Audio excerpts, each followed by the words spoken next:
मुख्यमंत्री देवेंद्र फडणवीस यांची अदानी समूहाचे चेअरमन गौतम अदानी यांनी भेट घेतली. रात्री गौतम अदानींनी मुख्यमंत्री देवेंद्र फडणवीस यांची सागर या शासकीय बंगल्यावर जाऊन भेट घेतली. मिळालेल्या माहितीनुसार दोघांमध्ये 1.5 तास चर्चा झाली.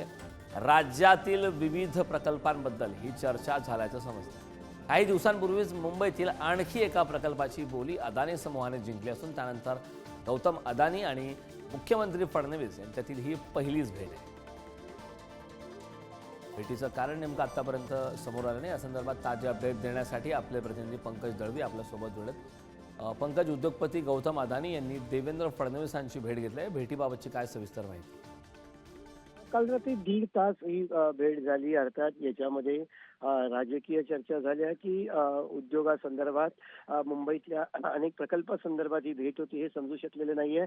मात्र मुंबईतला एक मोठा प्रकल्प ज्याची मोतीलाल नगर गोरेगावचा पुनर्विकासाचा प्रकल्प हा धारावी नंतरचा सगळ्यात मोठा पुनर्विकास प्रकल्प आहे आणि त्या पुनर्विकास प्रकल्पाची टेक्निकल बीड जी आहे ती अदानी समूहानं आणि L&Tनं जी आहे ती त्याच्यामध्ये त्यांनी पुढे गेलेली आहेत, ती जिंकलेली आहेत. ते त्याच्या पुढे जाऊन फायनान्शियल बीड जी आहे ती ओपन केली जाईल आणि त्याच्यामध्ये हे पात्र ठरतात. काही महत्वाचं असेल टेक्निकल बीडमध्ये अदानी जे आहे ते पात्र ठरलेलं आहे आणि फायनान्शियल बीडमध्ये सुद्धा हे काम देवेंद्र फडणवीस यांना ती भेट घेतलेली आहे आणि अदानी समूहाला ते काम मिळावं यासाठी ते प्रयत्नशील आहेत. मुंबईतला आणखीन एक मोठा प्रकल्प अदानी करणार हे जवळपास निश्चित आहे आणि त्यामुळे या प्रकल्पातल्या तांत्रिक काही अडचणी आहेत, स्थानिकांचा विरोध आहे, अनेक गोष्टी आहेत, त्या कशा पद्धतीने दूर करता येतील याबाबतची ही भेट असू शकते. कारण अनेक रहिवाशांच्या तिकडच्या मागण्या आहेत आणि त्या मागण्यांच्या बाबतीत शासनाच्या माध्यमातून म्हाडातर्फे